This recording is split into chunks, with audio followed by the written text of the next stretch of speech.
हर हर महादेव। ओम नमः शिवाय। प्रिय श्रोताओं, आज का दिन कोई साधारण दिन नहीं बल्कि अत्यंत शुभ, दुर्लभ और फलदायक है। क्योंकि जब सोमवार का पावन दिन प्रदोष व्रत की त्रयोदशी तिथि एक साथ आती है, तब भगवान शिव और माँ पार्वती की कृपा स्वयं बरसने लगती है।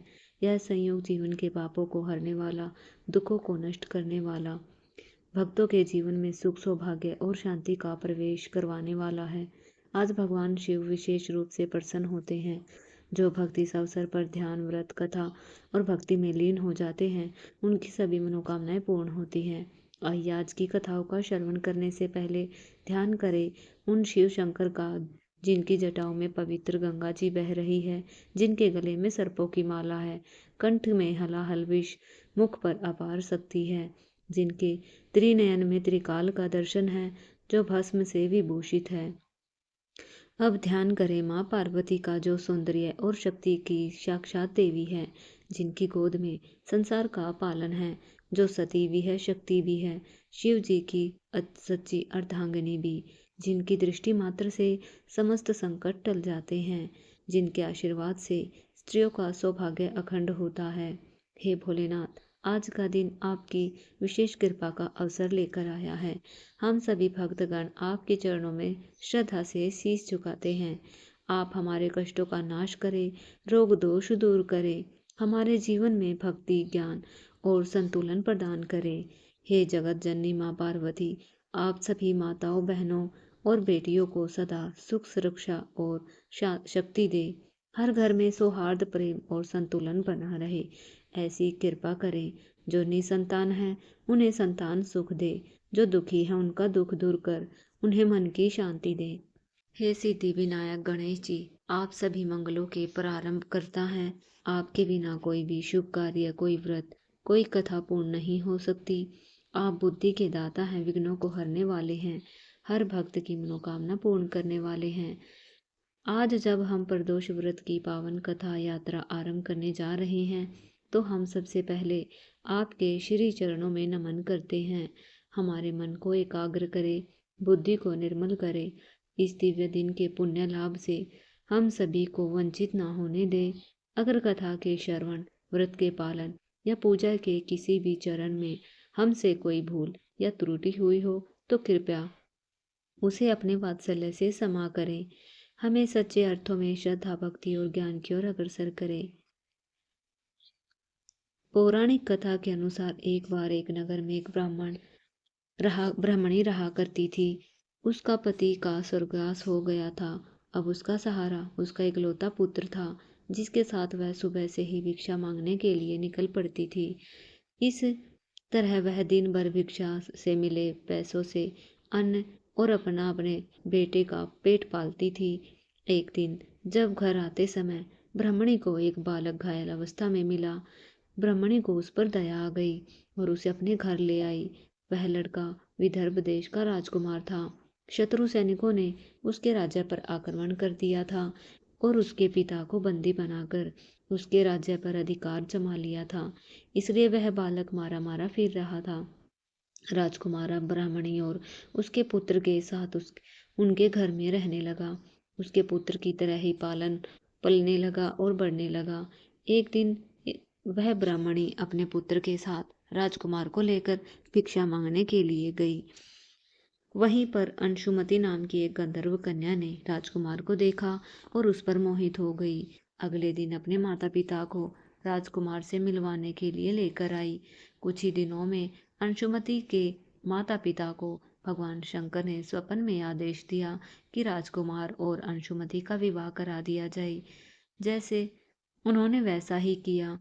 वह विधवा ब्राह्मणी भगवान शिव की परम भक्त थी। सारे प्रदोष व्रत रखा करती थी। उनके प्रदोष व्रत का ही प्रभाव था कि राजकुमार ने गंधर्व राज की सेना की सहायता से विदर्भ देश से शत्रुओं को भगा दिया और अपने पिता का खोया हुआ राज्य पुनः प्राप्त कर लिया। सुखपूर्वक जीवन बिताने लगा। राजकुमार ने ब्राह्मणी के पुत्र को अपना मंत्री बना लिया। ब्राह्मणी के प्रदोष व्रत के कारण भगवान शंकर की कृपा से जैसे राजकुमार और ब्राह्मणी के पुत्र के दिन सुधर गए, वैसे ही भगवान शंकर अपने हर भक्तों पर कृपा बनाए रखे। सबके दिन संवरते हैं। इस प्रकार सोम प्रदोष व्रत रखने वाले अगले पिछले जन्मों के सभी पापों का नाश हो जाता है। प्रेम से बोलिए ओम नमः शिवाय। हर हर महादेव। जगदम्बा माता पार्वती की जय। अब सुनिए सोमवार व्रत की कथा। पौराणिक कथा के अनुसार प्राचीन समय की बात है। एक गांव में एक साहूकार रहा करता था। साहूकार धनी था। उसके पास अपार धन दौलत थी, लेकिन उसकी कोई संतान नहीं थी। यह दुख उसे खाए जा रहा था। साहूकार भगवान शिव को प्रसन्न करने के लिए सोमवार को व्रत रखा करता था, और व्रत के दौरान वह विधि पूर्वक भगवान शिव और माता पार्वती की पूजा और शाम को प्रदोष काल के समय शिवलिंग पर दीपक भी जलाता था। साहूकार की भक्ति और पूजा अर्चना को देखकर एक दिन माता पार्वती ने भगवान शिव से कहा, हे प्रभु, यह साहूकार तो आपका परम भक्त है। हर सोमवार को विधि विधान से आपकी पूजा करता है। मुझे लगता है कि आपको उसकी मनोकामना अवश्य पूर्ण करनी चाहिए। तब भगवान शिव ने देवी पार्वती की बात सुनकर कहा कि हे गौरी, यह संसार एक कर्म क्षेत्र है। जैसे एक किसान अपने खेत में बीज बोता है तो कुछ समय बाद उसे पेड़ मिलता है, ठीक उसी तरह इस संसार में आदमी जैसा कर्म करता है तो उसे उसका वैसा ही फल मिलता है। लेकिन माता पार्वती ने भोले भंडारी से दोबारा आग्रह किया और कहा, हे नाथ, आप फिर भी इसकी मनोकामना को पूर्ण कर दीजिए, क्योंकि यह आपका परम भक्त है। और अगर आप ही अपने भक्तों की इच्छा पूर्ण नहीं करेंगे तो भला भक्त आपकी पूजा आराधना क्यों करेंगे। माता पार्वती का इतने आग्रह करने पर भगवान शिव ने कहा, यह धनवान साहूकार है, इसका कोई पुत्र भी नहीं है, इसलिए यह सदैव चिंतित रहता है। हालांकि इसके भाग्य में कोई संतान योग नहीं है, फिर भी मैं तुम्हारे आग्रह करने पर इसे पुत्र प्राप्ति का वरदान देता हूँ। लेकिन इसका पुत्र केवल 12 साल तक जीवित रहेगा। मैं इससे ज़्यादा कुछ नहीं कर सकता। फिर एक रात भगवान शिव ने साहूकार को स्वप्न में दर्शन दिया और कहा कि उसे जल्द ही पुत्र की प्राप्ति होगी, लेकिन उसका पुत्र दीर्घायु नहीं, बल्कि केवल 12 वर्ष तक जीवित रह पाएगा। यह बात सुनकर साहूकार ना तो प्रसन्न हुआ, ना ही ज्यादा दुखी। स्वप्न में सब जानने के बाद साहूकार ने पूजा अर्चना जारी रखी। कुछ दिनों में साहूकार की पत्नी गर्भवती हो गई। उसने एक सुंदर बालक को जन्म दिया। बालक के जन्म से घर पर हर्षोल्लास का माहौल था, लेकिन साहूकार खुश नहीं था, क्योंकि उसे पता था कि उसके बालक का जीवन केवल 12 वर्ष तक का ही है। उसने किसी को भी यह बात नहीं बताई थी। वह बालक 11 वर्ष का हुआ तो साहूकार की पत्नी ने बालक के विवाह की बात साहूकार से कही, लेकिन साहूकार ने इस बात से इनकार कर दिया। उसे भिक्षा के लिए काशी भेज दिया। साहूकार ने बालक के मामा को बुलाया और पैसे देकर उन्हें बालक के साथ काशी जाने का आदेश दिया। साहूकार ने मामा भांजे से कहा कि वह काशी जाते समय रास्ते में यज्ञ कराते हुए और ब्राह्मणों को भोजन कराते हुए जाए। दोनों मामा भांजे ने ऐसा ही किया। काशी जाते समय जिस रास्ते में मामा भांजे गुजर रहे थे, उसका राजा अपनी पुत्री का विवाह एक ऐसे राजकुमार से करवा रहा था जो काना था। उधर दूल्हे का पिता इस बात से चिंतित था कि अगर दुल्हन पक्ष को पता चल गया तो राजकुमारी विवाह के लिए मना कर देगी। इसलिए उसने साहूकार के पुत्र को देखा तो सोचा, मैं अपने बालक के स्थान पर तोरण के समय इस बालक को बिठा दूंगा। दुल्हन के पक्ष वालों को पता नहीं चलेगा। दूल्हे के पिता ने साहूकार के पुत्र को इस बात के लिए तैयार किया। वह तैयार हो गया। जिस तरह उस बालक ने दूल्हे के कपड़े पहन लिए और घोड़ी पर चढ़कर तोरण की रस्म को पूरा किया। तोरण के बाद जब फेरों की बारी आई तो दूल्हे के पिता ने साहूकार के पुत्र से अनुरोध किया कि वह दुल्हन के साथ फेरे भी ले ले ताकि विवाह संपन्न हो सके। यह बात छुपी रहे। मामा राजी हो गए और विवाह समारोह भी संपन्न हो गया। विवाह संपन्न होने के बाद मामा भांजा काशी के लिए प्रस्थान कर गए, परंतु साहूकार के पुत्र ने दुल्हन के कपड़ों पर लिख दिया था कि तुम्हारा विवाह मुझसे हुआ है, लेकिन तुम जिसके साथ विदा हो जाओगी वह एक आंख से कान्हा है और तुम्हें और मैं काशी शिक्षा ग्रहण करने जा रहा हूँ। तब राजकुमारी ने यह बात पढ़ी तो राजकुमार के साथ जाने से इनकार कर दिया और अपने पिता से कहा कि यह मेरा पति नहीं है, मेरे पति शिक्षा ग्रहण करने काशी गए हैं। जब सब ये जगह यह बात फैल गई तो मजबूरी में दूल्हे के पिता ने सारी बात सच सच बता दी। दुल्हन के पिता ने बेटी को भेजने से इनकार कर दिया। इधर मामा भांजे दोनों काशी गए, वहाँ शिक्षा ग्रहण करने लगा। मामा ने यज्ञ करना शुरू किया। तब साहूकार का पुत्र 12 वर्ष का हुआ। तब एक दिन उसने अपने मामा से कहा कि उसकी तबीयत ठीक नहीं है, वह सोने जा रहा है। साहूकार का पुत्र अंदर सोने के लिए कमरे में गया तो उसकी मृत्यु हो गई। थोड़ी देर बाद मामा पहुंचे तो बालक को मृत अवस्था में देख बहुत दुखी हुए। वह रो भी नहीं सकते थे वरना उनका यज्ञ अधूरा रह जाता, इसलिए मामा वापस आकर यज्ञ करने लगे। यज्ञ पूरा करने के बाद ब्राह्मणों को भोजन कराने के बाद मामा अपने मृत भांजे को देखकर विलाप करने लगे। उसी समय उस मार्ग से भगवान शिव और माता पार्वती जा रहे थे। माता पार्वती ने किसी के रोने की आवाज़ सुनाई दी तो भगवान शिव से कहने लगी, हे प्रभु, कोई मनुष्य रो रहा है, चलिए उसके दुख को दूर करते हैं। तब भगवान शिव और माता पार्वती मामा के पास आए। उन्होंने मृत बालक को देखा तो हैरान रह गए, क्योंकि वह भगवान शिव के आशीर्वाद से जन्मा साहूकार का पुत्र था। माता पार्वती ने कहा, हे नाथ, यह तो साहूकार का पुत्र है जिसे आपने केवल 12 वर्ष तक ही जीने का वरदान दिया था। इसलिए 12 वर्ष की आयु पूरी होने पर वह मृत्युलोक को चला गया। देवी पार्वती ने बालक को देखा तो उन्हें दया आई और भगवान शिव से हाथ जोड़कर कहने लगी, हे प्रभु, आप बस एक बार इस बालक को जीवन दान दे दीजिए, वरना इसके माता पिता जीते जी मर जाएंगे। माता पार्वती के कई बार आग्रह करने पर भगवान शिव ने उनकी बात मान ली और उस बालक को जीवन दान दे दिया। साहूकार का पुत्र जीवित हो गया। मामा भांजे अपने घर की ओर चल दिए। रास्ते में साहूकार का पुत्र उसी शहर से गया जहां उसका विवाह हुआ था। दुल्हन के पिता ने बालक को पहचान लिया और मामा भांजे को लेकर महल में आ गए। फिर दुल्हन के पिता ने एक समारोह किया और अपनी पुत्री को धूमधाम से साहूकार के पुत्र के साथ भेज दिया। उधर जब साहूकार का बालक अपनी पत्नी के साथ घर पहुंचा तो उसके माता पिता अंदर कमरे में बंद होकर बैठ गए थे। सोच रहे थे अगर उनका पुत्र सही सलामत वापस नहीं आया तो वह भूख प्यास से अपनी जान दे देंगे। तभी बालक के मामा ने कमरे के बाहर आकर उन्हें बताया कि उनका पुत्र जीवित और विवाह करके वापस आया है। साहूकार ने बालक को जीवित देखा तो खुशी से स्वागत किया। साहूकार का परिवार इस प्रकार खुशी खुशी जीवन बिताने लगा।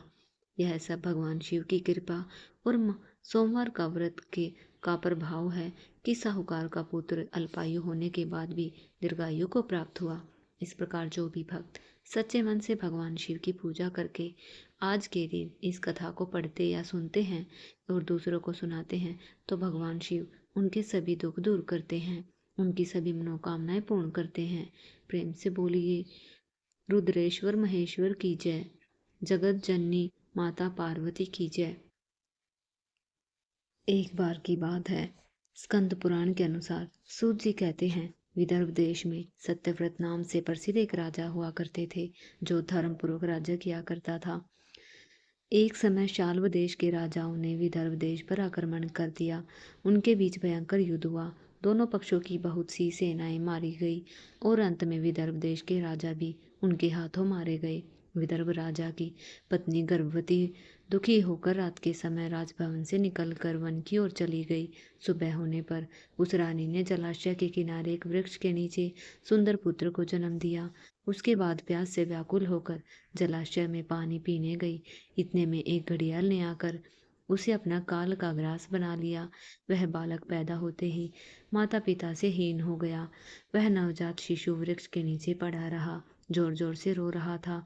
उसी समय भगवान भोलेनाथ की कृपा से वहाँ एक उमा नाम की ब्राह्मणी पहुंची। वह अपने 1 वर्ष के बालक को गोद में लिए हुई थी। वह ब्राह्मणी बहुत गरीब और विधवा थी, भीख मांगकर अपना गुजारा किया करती थी। रोते बालक को देखकर उसने मन ही मन सोचा, यह तो बड़ी हैरानी की बात है। यह नवजात शिशु जिसकी अभी तक नाल भी नहीं कटी यहाँ पर पड़ा है, इसकी माता कहाँ चली गई। जब ब्राह्मणी सोच में डूबी थी, उसी समय वहां से एक सन्यासी गुजरे।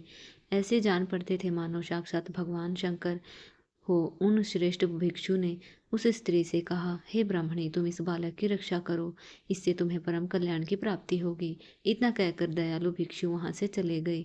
उनके जाने के बाद ब्राह्मणी ने उस बालक को लेकर अपने घर की ओर प्रस्थान किया। वह ब्राह्मणी चक्र नामक नगर में निवास करती थी। उस बालक का अपनी बेटी के समान ही पोषण किया करती। उसका नाम धर्मगुप्त रखा गया। भिक्षा के अन्न से अपने पुत्र और राजकुमार दोनों को पालने लगी। एक दिन ब्राह्मणी उन दोनों बालकों को साथ लेकर भीख मांगती हुई मंदिर चली गई। उस समय वहां पर एक मुनि पधारे थे। लय मुनि को देखकर ब्राह्मणी ने उन्हें प्रणाम किया। ब्राह्मण पूछा, हे ब्राह्मण, एक सन्यासी के कहने पर मैं इस बालक को अपने घर ले आई हूँ। मुझे तो इसके कुल का भी नहीं पता, फिर भी मैं अपने पुत्र की तरह इसका पालन पोषण करती हूँ। आप ज्ञान के नेत्रों से देखकर मुझे बताने की कृपा करें, यह बालक किस कुल में उत्पन्न हुआ, इसके माता पिता कौन हैं। मुनिवर बोले, यह विदर्भ देश के राजा का पुत्र है। इतना कहकर शांडिल्य मुनि ने उस बालक के पिता के युद्ध में मारे जाने और माता के ग्रह द्वारा ग्रस्त होने का समाचार पूर्ण रूप से बताया। यह सुन ब्राह्मणी को और भी आश्चर्य हुआ। फिर उसने प्रश्न किया, हे महामुनि, वह राजा सभी भोगों को छोड़कर युद्ध में क्यों मारे गए, और इस बालक को यह दृढ़ता कैसे प्राप्त हुई, अपने राज्य को कैसे प्राप्त करेगा। यह तो मेरे पुत्र की तरह भिक्षा के अन्न से जीवन निर्वाह करता है। तब मुनि बोले, इस राजकुमार के पिता विदर्भ राज पूर्व जन्म में पांड्य देश के राजा थे। एक दिन प्रदोष काल में राजा बड़ी भक्ति भाव से त्रिलोकीनाथ महादेव की आराधना में मगन थे। उसी समय उनके नगर में बड़ा भारी कोलाहल मचा। शोर को सुन राजा ने बीच में भगवान शिव की पूजा को छोड़ दिया। राजभवन से निकलकर बाहर आए। इसी समय राजा का मंत्री शत्रु को पकड़कर उनके समीप ले गया। वह शत्रु पांड्य राज्य का सामंत था। उसे देखते ही राजा ने क्रोधपूर्वक उसका मस्तक कटवा दिया। शिव पूजा को छोड़कर नियम को समाप्त किए बिना ही राजा ने रात में भोजन भी कर लिया। इसी प्रकार राजकुमार भी प्रदोष काल में भगवान शिव की पूजा किए बिना ही भोजन करके सो गया। वही राजा अगले जन्म में विदर्भ राजा हुआ। शिव पूजा में विघ्न होने के कारण शत्रुओं ने उसके सुख भोग के बीच में ही उसे मार डाला। पूर्व जन्म में जो उसका पुत्र था, इस जन्म में भी राजा का वही पुत्र है। भगवान शिव की पूजा का उल्लंघन होने के कारण यह दरिद्रता को प्राप्त हुआ है। इसकी माता ने पूर्व जन्म में छल से अपनी सोत को मार डाला था। महान पाप के कारण ही वह इस जन्म में ग्राह के द्वारा मारी गई। हे ब्राह्मणी, तुम्हारा पुत्र पूर्व जन्म में भी एक ब्राह्मण था। इसने अपना सारा जीवन केवल दान लेने में बिताया। यज्ञ आदि सत्कर्म, इसलिए यह दरिद्रता को प्राप्त हुआ है। दोष के निवारण के लिए अब यह भगवान शंकर की शरण में जाए। यदि दोनों बालक प्रत्येक दोष के दिन भगवान शंकर का पूजन करें तो वर्ष भर के भीतर इनकी दरिद्रता का नाश होगा, राजस्व की प्राप्ति होगी। इस शरण में आई हुई ब्राह्मणी को मधुर वचनों द्वारा आश्वासन देकर मुनि ने उनके दोनों बालकों को भगवान शंकर की आराधना के मंत्र का उपदेश दिया। उसके बाद ब्राह्मणी अपने पुत्रों को लेकर वहां से चली गई। 4 मास बाद एक दिन ब्राह्मण का पुत्र नदी में स्नान करने गया। उसे धन से भरा एक घड़ा मिला, जिसे लेकर अपनी माँ के पास आया। माँ धन से भरे घड़े को देखकर खुश हो गई। उसने कहा, इसे अपने भाई के साथ आधा आधा बांट लो। मगर धर्मगुप्त ने इस धन में हिस्सेदारी से मना करते हुए कहा, किसी अन्य के भाग्य का भागी नहीं हो सकता। प्रत्येक व्यक्ति स्वयं के कर्म का फल भोगता है।